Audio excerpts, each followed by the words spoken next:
I think it's perfect that we're closing with Marc Morial and the Urban League, who've been an incredible partner in bringing this to life. It's so incredible. And as we pivot to 2.0, kind of like the thought leadership as we're crafting and making the sausage and where we'll create our next impact. So it's perfect. So super excited. Welcome, Marc. Great to see you. Hey, Tai. Hey, Esi. Hey, good Hey, to see Marc. you. Good to see you, partner. Hey, happy Crown Day. Happy Crown Day. This you know is Crown what's Day. I July love 3rd the sound is Crown of it. Day forever and ever. Forever and ever. We're claiming it. It's what it is. Happy Crown Day. Yes, on behalf of the Crown Coalition and the Village to get us to this point and more to come. So great moment and movement. Yeah, I'm glad. Hey, great to be with you all today, and great to be able to celebrate a year of success. This vision to really take on hair discrimination, I think, Esi, was yours. I think all of us have been part of the orchestra and the symphony that have, to a great extent, operationalized it. And, to succeed in 7 states, states where there's political deadlock and gridlock and friction, is a great accomplishment. But I like to say, hey, 7 and 43 more to go. And when we add the federal legislation, I think that this is a concept whose time has come. So we at the National Urban League are proud to be a part, to support it, and to continue to forge ahead.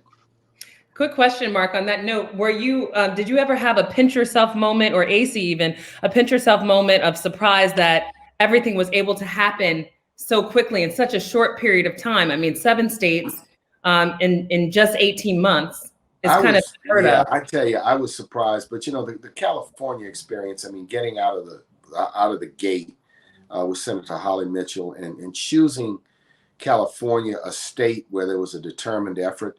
Yeah. Once we got success, states like to copycat, let's be honest. So if you get legislation passed in places like California or New York, there's states that will want to follow. And I'm confident there are legislators all across the nation that want to put their hands on this legislation and that are going to push this legislation. So I thought we'd have some success in 1 or 2 places, but I also think that it's a triumph of strategy, that this coalition was about messaging, but it was also about a serious effort to change the law and people on the team who had that intentionality and that skill. And that's why this initiative, Esi, is different than so many, because it's not about feel good, look good alone. It's also about making meaningful legislative change. That's perfect, Marc. And I think what you said about the strategic alliance and about how it came together and about having the vision, which Esi had, and obviously brought the right collective and the teams together to actualize it. Tell us about your partnership, Esi, and Dove's partnership with the National Urban League in particular, and also the strategy behind building this alliance in the way that you did and why it was so important. Sure. I was sharing earlier with Senator Holly Mitchell how it all got started. And it started first with what I mentioned. Dove thought it just isn't okay for kids to not get educated because of their hair. It's simply not okay. Right. And then looking and saying, we don't have to ask for permission. We can do something about this. I mean, that's really what it started with, looking out at Noble, the legislative officials. So it started with the women, but actually the group that I was with, it was co-ed, it was male and female, because they extended the breakfast to all the Black legislative officials, and it was right around the corner, down the street, I should say, in Brooklyn. And look at all the brothers and sisters with textured hair, and that we could do something about that had a platform and the voice. And then we went back and strategized on, okay, can Dove pull this off? And we said, we need some partners with track records. This is a big, so certainly the legislative officials are going to make it happen, but we need partners. And of course, the first was Urban League. So we have Western Center on Law and Poverty, we have the Color of Change, and we have Urban League with Marc Morial. So that strategy in terms of, and then what can the coalition do to provide support? What things need to happen? What's the angle in terms of how can we get the Crown Act passed? That was Senator Holly Mitchell came up with Crown. We didn't come up with that at all. And it was making hair a protected protective element of race, characteristic, thank you, Mark, characteristic of race, where there was already prior legislation against. So that was some groundwork. That's the kind of stuff that the coalition is able to do together to strategize. And then the legislators themselves, they make it happen. We can amplify the issues and ask people to sign the petition through our marketing efforts, et cetera. So that's the strategy that went on. And then we look for partners that had credibility. Credibility and action. I must tell you, this is a powerful example. I mean, because I can't think of another coalition that exists like this, that in the way that you all do, or the other corporations to get behind legislation in this way. So you really did lay the blueprint for something dynamic, and not to mention the time piece. It's amazing. Tai, I would say you put your finger on it. This is really an innovation. Yeah, absolutely. Because the coalition is a partnership, and it reflects a commitment, I think, by Dove and Unilever, really to corporate social responsibility in a different way, and that is not to just talk it, but to walk it, and to work with those of us who for us, this is our day jobs, this is our DNA, and this is our work. And for me, the incident with the student down in Louisiana, and the young man whose hair was clipped during a wrestling match. Andrew Johnson. They just outraged me. That it was unfair. It was unnecessary. It was discriminatory, and this became a response to that. An appropriate response to that, a response that's extremely timely. And now, we're working on the next iteration of Crown 2.0. So that's what I would love to hear about that. I think we just have a couple of minutes. Yeah, so I'll just love to hear about 2.0. In this moment in history, with what is happening, George Floyd, the protests, the new woke, the new awareness that many people feel.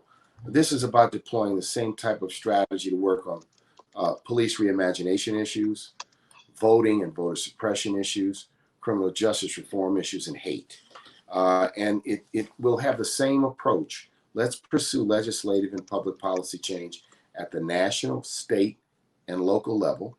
Let's do it in an intelligent way. Let's do it in a strategic way. Let's do it in a way that brings about real and meaningful change. And I think Esi's leadership and willingness and determination to expand Crown to Crown 2.0, we're just excited to be able to do it. And I think we're already working on federal legislation, which has passed the House, now pending in the Senate. And then there's many, many, many states and cities around the nation where seeds have been planted. And in some places, we're going to go in and water those seeds.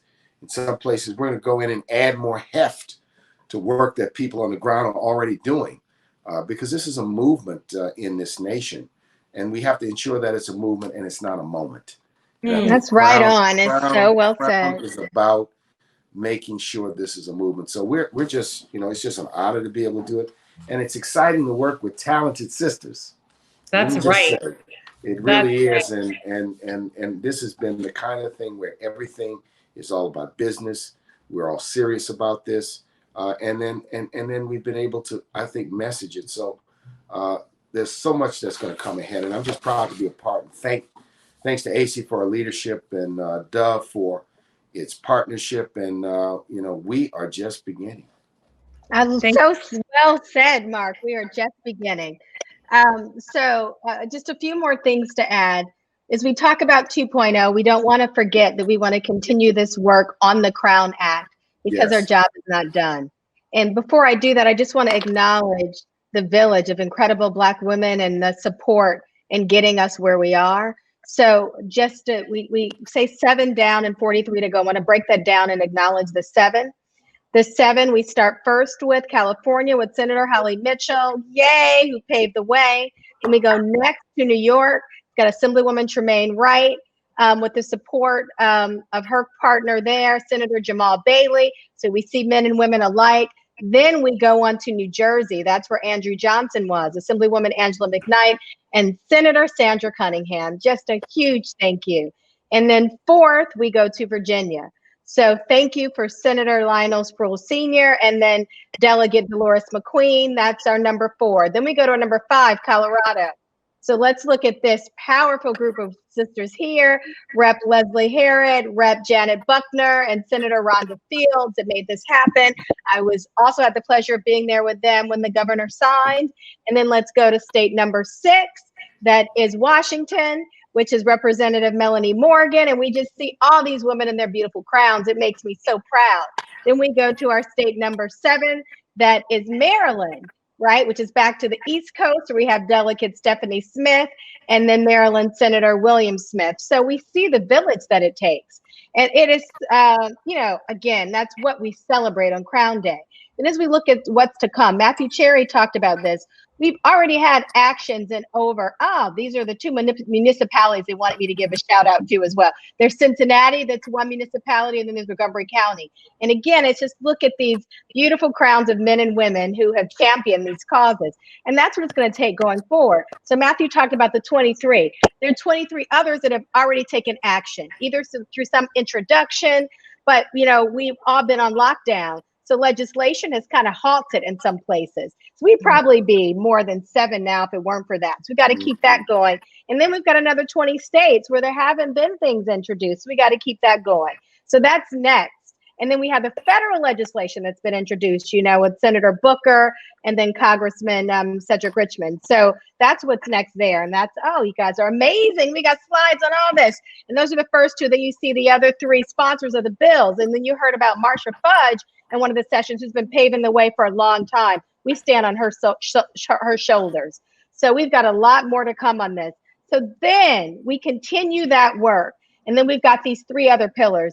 Mark and I and the coalition are still working through exactly where Coalition 2.0 is going to take shape. We were so extremely focused on the Crown Act. We had one piece of legislation, and there's so much need. And we know it's bigger than hair discrimination.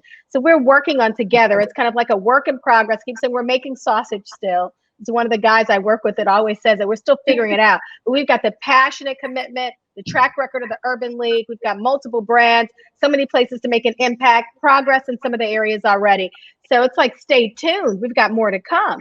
And then you've heard me talk about the Dove Crown Fund, the $5 million pledge over 5 years to more deeply support our coalition's partners, right? Because we've got the founders, those 4, and then we've got almost 70 other supporters.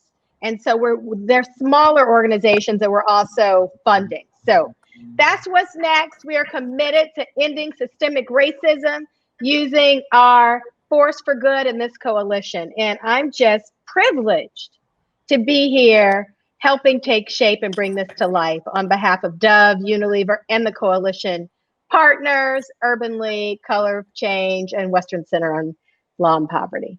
My goodness. Thank you so much, Esi. That's powerful. Thank you. That was, it was powerful. And I think to see the faces of everyone who has been a part of this is equally powerful. To see, as you said, it takes a village of dynamic Black women supported by Black men advancing this movement. And it's not a moment, it is a movement. I want to thank you, Esi, for having me. I thank you for your leadership and all that you do. I thank you for your friendship and your sisterhood. And Marc, thank you for just keep on keeping on and keep on. Thank you, brother, sisters and brothers. That's right. That's right. And this has been an incredible first year and first day that we honored National Crown Day. So happy Crown Day to you. We are going to continue here with another conversation that will happen later. We have a slide. I'm Tai Beauchamp. It was an honor and a pleasure to be your host for the day. Grateful to the Joy Collective, grateful to Dove and Unilever, and to all of our partners who joined us here today. Please do sign the petition at thecrownact.com. Become involved. This is about keeping this going. As you know, there's a lot of work that has been done thus far, but there is more work to be done. So we thank you for joining us today.